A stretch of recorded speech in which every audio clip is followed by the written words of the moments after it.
America তো ইসলামের সবচাইতে বড় শত্রু, সাপের মাথা।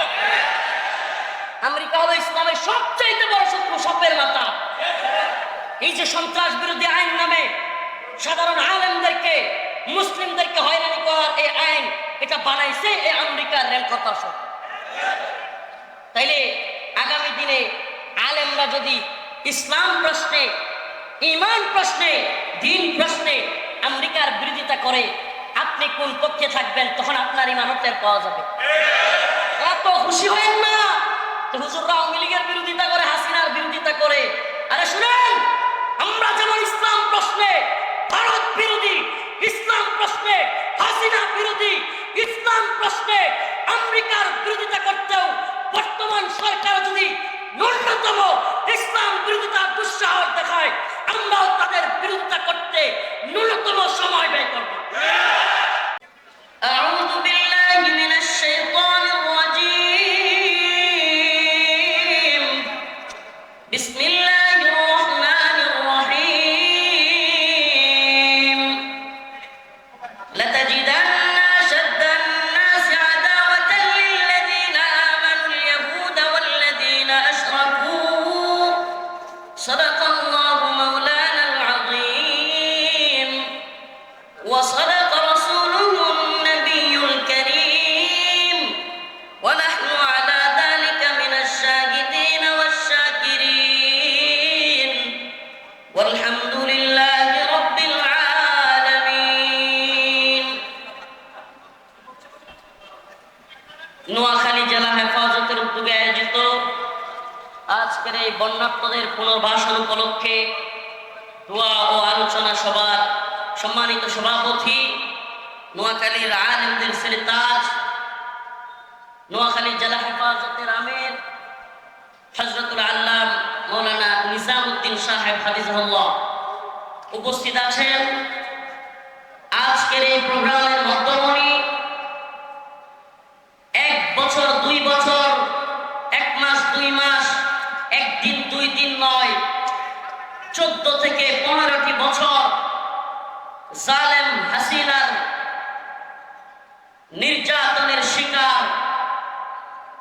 নির্যাতনের শিকার হয়ে 14-15টি বছর কারাগারের বদ্ধ কুঠুরিতে কাটানো তাওহীদের মুয়াজ্জিন শাইখুল হাদিস আল্লামা জসিমউদ্দিন রহমানী হাফিজাহুল্লাহ পথে আছেন। উম্মাহ দরদি রাহবার, উম্মার জন্য যার মন কাঁদে, সব সময় যার মধ্যে উম্মার ফিকির দেখতে পাই, শাইখুনা হারুন ইজহার হাফিজাহুল্লাহ। আমি যে মানুষটির মধ্যে আকাবির ও আসলাফদের, সাহাবায়ে কেরামের নমুনা দেখতে পাই, পথে আছেন প্রিয় ভাই মুফতি মাহমুদ হাসান গনবী হাফিজাহুল্লাহ। আরো উলামায়ে কেরাম, হেফাজতের শীর্ষ নেতৃবৃন্দ আপনাদের এখানে উপস্থিত হওয়ার জন্য আসতেছেন। লাকসাম বের হয়েছেন চট্টগ্রামের কৃতি সন্তান, হেফাজত গড়ার কারিগর, নৈপথ্যের কারিগর হযরতুল আল্লাম মাওলানা মীর ইদ্রিস হাফিজাহুল্লাহ। আমাদের সকলকে এখানে উপস্থিত হওয়ার জন্য রব্বে কাবা তৌফিক দান করেছেন। ওনারাও আসতেছেন, আমরা ওনাদের মুখ থেকে গুরুত্বপূর্ণ কথা শুনব। সেজন্য রব্বে কাবার দরবারে প্রথমেই কালিমাতুশ শুকর আদায় করে বলি আলহামদুলিল্লাহ। প্রিয় উপস্থিতি, আলোচনার বিষয় নির্ধারণ করা হয়েছে বর্ণাত্মদের পুনর্বাসন। আমি আয়াতে কারিমা তিলাওয়াত করেছি, মুসলমানদের শত্রু, মুসলমানদের কঠিন শত্রু। আল্লাহ পাক বলছেন কোরআনে, দুইটার মধ্যে কি মিল? আলোচনা সভা নির্ধারণ করা হয়েছে বর্ণাত্মদের পুনর্বাসন, আর আমি আয়াত কারিমা তিলাওয়াত করেছি ইসলামের শত্রু কারা। অনেকেই মিল খুঁজে পাবেন না। আমি বলবো এটার মধ্যে অনেক বড় মিল আছে। দয়া করে কেউ যদি এদিকে না এসে ওদিকে বসলে মনে হয় ভালো হবে, মনে কিছু নিবেন না, কারণ এখানে আসলে মঞ্চে এটা কাঁপাকাঁপি শুরু হয় এবং মনে কিছু নিয়েন না। ওই দিক থেকে একটা রাস্তা করলে আমার মনে হয় ভালো হবে। প্রিয় হাজিরিন, আবারও বলতেছিলাম, আলোচনার বিষয়বস্তু আজকে নির্ধারণ করা হয়েছে বর্ণাত্মদের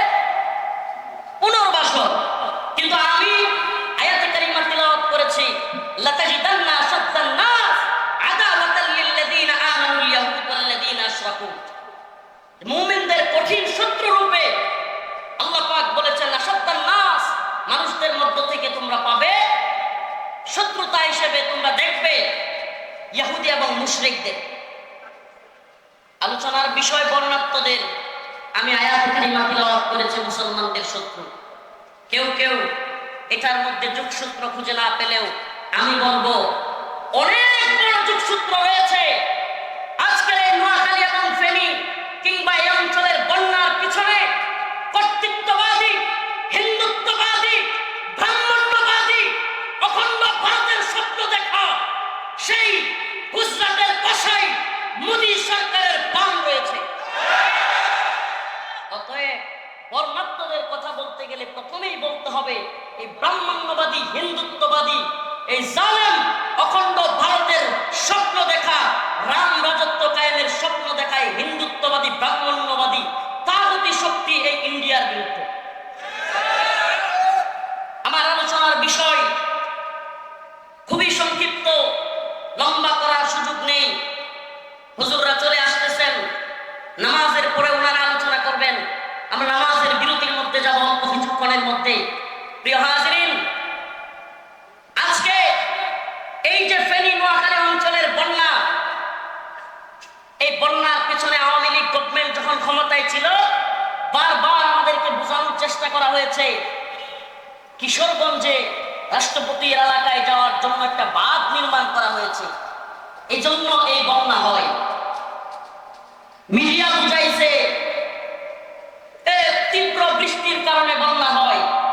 কোন কোন মিডিয়া এভাবে লিখত উজান থেকে নেমে আসা পানির কারণে বন্যা হচ্ছে। এবং একটাও ভারতের নাম লিখতে সাহস করে নাই। এখনো পর্যন্ত এই দালাল অনেক মিডিয়া ভারতের নাম লিখতে সাহস করে না। লিখতে সাহস করে না নাকি চাটুকারিতা করে? চাটুকারিতা করে। ও প্রিয় মুসলিম উম্মাহ, ও নোয়াখালীর মুসলমান, আমাদেরকে শত্রু মিত্র চিনতে হবে। আমাদের বন্ধু কারা, শত্রু কারা। আমাদেরকে কেউ কেউ রাজনীতি শিখায়, কেউ কেউ অর্থনীতি শিখাতে চায়, কেউ কেউ আমাদেরকে পররাষ্ট্রনীতি শিখাতে চায়, আমাদেরকে আর্থসামাজিক অবস্থান, অর্থনৈতিক অবস্থান বুঝে কথা বলতে বলে। আমি বলি শোনো, আমরা সব বিষয়ে রাজনীতি, অর্থনীতি, পররাষ্ট্রনীতি এগুলো বুঝে কথা বলবার চেষ্টা করি। কিন্তু যদি আমাদের সামনে ইস্যু চলে আসে ইসলামের, আমাদের সামনে যদি ইস্যু চলে আসে ঈমানের, আমাদের সামনে যদি প্রশ্ন চলে আসে রাসূলুল্লাহ সাল্লাল্লাহু আলাইহি ওয়াসাল্লামের, তখন আমরা রাজনীতি, অর্থনীতি, পররাষ্ট্রনীতি বুঝি না। খুব ক্লিয়ার বুঝতে হবে, আমরা পররাষ্ট্রনীতি বুঝি, আমাদেরকে পররাষ্ট্রনীতি বোঝানোর দরকার নেই। আমরা পররাষ্ট্রনীতি বুঝি মানি, কিন্তু পররাষ্ট্রনীতির নামে নত জানু প্রভু এবং কৃতদাসের পররাষ্ট্রনীতি আমরা মানি না। আমরা আবার বলছি, আমরা যে প্রশ্নে ভারত বিরোধী, কিসের প্রশ্নে? ইসলাম প্রশ্ন, ঈমান প্রশ্নে, মুসলিমদের এই ভূখণ্ড ধ্বংস করার পায়তারার প্রশ্নে আমরা ভারত বিরোধী। একই প্রশ্নে আমরা আমেরিকার বিরোধী। এটা খুব ভালোভাবে বুঝতে হবে। আওয়ামী লীগ গভর্নমেন্ট ক্ষমতায় থাকাকালীন আপনারা দেখেছেন নুপুর শর্মা ভারতে বসে রাসূলুল্লাহ সাল্লাল্লাহু আলাইহি ওয়াসাল্লামকে নিয়ে কটূক্তি করেছিল। এ বাংলার মুসলমান আলেম সমাজ গ্রেপ্তার হওয়ার পরেও সাধারণ জেনারেল শিক্ষিত নটর ডেম কলেজের ছাত্ররা, রাজশাহী বিশ্ববিদ্যালয়ের ছাত্ররা, বিভিন্ন কলেজ ভার্সিটি পড়ুয়া ছাত্ররা রাসূলুল্লাহ সাল্লাল্লাহু আলাইহি ওয়াসাল্লামের ভালোবাসায় রাজপথে তীব্র আন্দোলন গড়ে তুলেছিল। আপনারা দেখেছেন। আশ্চর্যের বিষয়, এক কুখ্যাত কুলাঙ্গার আব্দুস শয়তান, এটার নাম দিয়েছিল আব্দুল মোমেন। আমি বলি এটা আব্দুস শয়তান। এই আব্দুস শয়তান দম্ভ ভরে হিন্দুদের প্রোগ্রামে গিয়ে বলেছিল, এক ভদ্র মহিলা ভারতে একটা কথা বলে ফেলেছিল, আমরা এই ইস্যুতে বাংলাদেশে আন্দোলন করতে দেই নাই। আমরা ভারতবর্ষের সরকারকে বলে এসেছি হাসিনাকে রাখতে হবে। মনে আছে কথাগুলো? সমস্যাটা কোথায়? এদেশের মিডিয়া বলেন কিংবা আমরা, কেউ ওই যে রসুলকে নিয়ে কথাটা বলছে এটাকে ফোকাস না করে বাংলাদেশ সরকারের কথা বলছে ওটাকে ফোকাস করছে, অথচ এটার চাইতে কত ভয়ঙ্কর কথাই আব্দুস শয়তান বলেছে। কি যে আমরা রসুলকে কটূক্তি করেছে এক ভদ্র মহিলা, নাউজুবিল্লাহ। ওর ভাষায় নূপুর শর্মা কি মহিলা? কেন আপনারা কি শুনেন না এই কথাগুলো? অথচ এটাকে ফোকাস না করে দেশের মিডিয়া বলেন, এদেশের সুশীল পাড়া বলেন, এদেশের আম জনতা বলেন, ফোকাস করছে কোনটারে? আমরা ভারতবর্ষের সরকারকে বলে এসেছি। আমি কারাগারে থেকে আমার শুধু আফসোস হয়েছে, হাই হাই রসুলকে নিয়ে এত বড় দাম্ভিকপূর্ণ কথা বলেছে, এটাকে ওই সময় সুতা পিটা করে বাংলাদেশে সুতা পিটা করে জাল দিয়া পিটা বাংলাদেশ থেকে বাইক করে। তো কি হলো? কথাটা কেন টানলাম? যখন দেখা গেল ফিলিস্তিনে ইসরায়েল আক্রমণ করলো, ছাত্রলীগ নামের সংগঠন আন্দোলন করে, দেখছেন না মনে হয়? কি সুন্দর রাজনীতি। ইসরায়েলের বিরোধিতা করলে আমেরিকার বিরোধিতা করা হয়। ফিলিস্তিন ইস্যুতে যে কথা বলতেছিলাম খেয়াল আছে আপনাদের? আওয়ামী লীগ কি করলো? ছাত্রলীগ ফিলিস্তিনের পক্ষে আন্দোলন করলো। ফিলিস্তিনের দরদ নাকি আমেরিকার বিরোধিতা? যদি তোদের প্রকৃত ইসলামের দরদ থাকতো নূপুর শর্মা ইস্যুতে আন্দোলন করে দেখাইতি। কথা বলেন, নূপুর শর্মা ইস্যুতে আন্দোলন করে দেখাইতি, বুঝতাম ইসলামের প্রতি দরদ আছে। এটা কথা একটু তিতা লাগবে, কিন্তু এটা বলে ফেলি। যদি আপনার ঈমান দলের ঈমান হয়, যদি দলের ঈমান আপনার ঈমান হয়, দলের ধর্ম আপনার ধর্ম হয়, নেতার ধর্ম আপনার ধর্ম হয়, নেতার ঈমান আপনার ঈমান হয়, তবে মনে রাখবেন আওয়ামী লীগ যেমন ভারতের দালালি করতে গিয়া, ভারত পিছে দেখাইতে গিয়া ইসলাম এবং ধর্মীয় ইস্যুতে ভারত বিরোধিতা করতে পারে নাই, নেতাদের অনুসরণ করে কর্মীরাও ভারত বিরোধিতা করে নাই, তেমনি ভাবে আগামী দিনে আমেরিকা ইস্যু আসলে আপনি বিএনপির লোক, আপনি আমেরিকার বিরোধিতা করতে পারবেন না। মুসলমান কথা ভালোভাবে বুঝবেন, খালি আওয়ামী লীগকে দোষ দিবেন না। গণতান্ত্রিক রাজনৈতিক দলগুলোর এগুলোর অবস্থা মুদ্রার পিঠ। আপনাদেরকে বলি, ইসলাম ইস্যুতে যদি আপনি সবকিছু উঠতে না পারেন, আপনি মুমিন নন, আপনার মধ্যে নিফাক আছে। কথা ভালোভাবে বুঝবার চেষ্টা করেন। আওয়ামী লীগ ইসলাম ইস্যুতে, ঈমান ইস্যুতে ভারত বিরোধিতা করতে পারে নাই।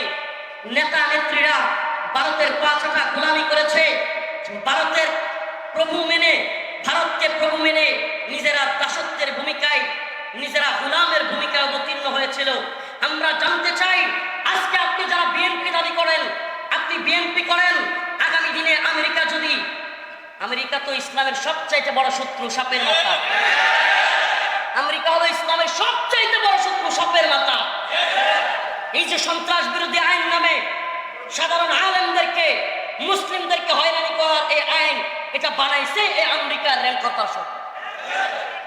তাইলে আগামী দিনে আলেমরা যদি ইসলাম প্রশ্নে, ঈমান প্রশ্নে, দ্বীন প্রশ্নে আমেরিকার বিরোধিতা করে, আপনি কোন পক্ষে থাকবেন? তখন আপনার ঈমানত টের পাওয়া যাবে। এত খুশি হয়েন না যে হুজুররা আওয়ামী লীগের বিরোধিতা করে, হাসিনার বিরোধিতা করে।